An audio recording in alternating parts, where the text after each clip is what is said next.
15 Saturn V launch vehicles were budgeted for the Apollo program, 5 developmental flights, and 10 lunar surface missions.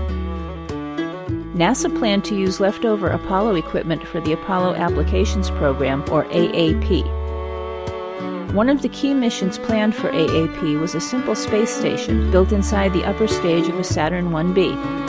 Called Skylab, the habitat would be built in orbit by astronauts after first draining the used liquid hydrogen propellant tank. An airlock would be attached to the empty tank, and astronauts would be able to move between the space station and their Apollo spacecraft.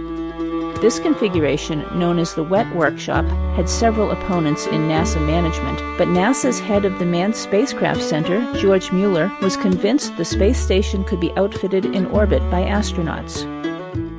Dr. Wernher von Braun, director of the Marshall Space Flight Center, invited Mueller to try out the center's neutral buoyancy tank in order to see what obstacles astronauts would have to overcome when assembling a space station in the microgravity environment of Earth orbit.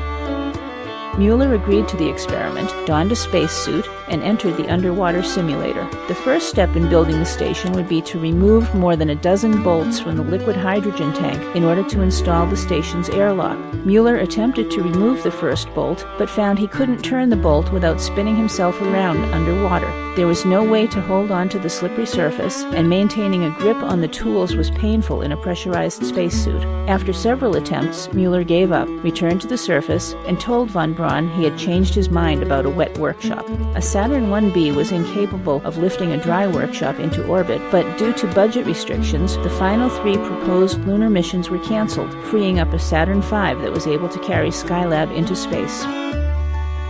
Visit BAE.com for more surprising space facts.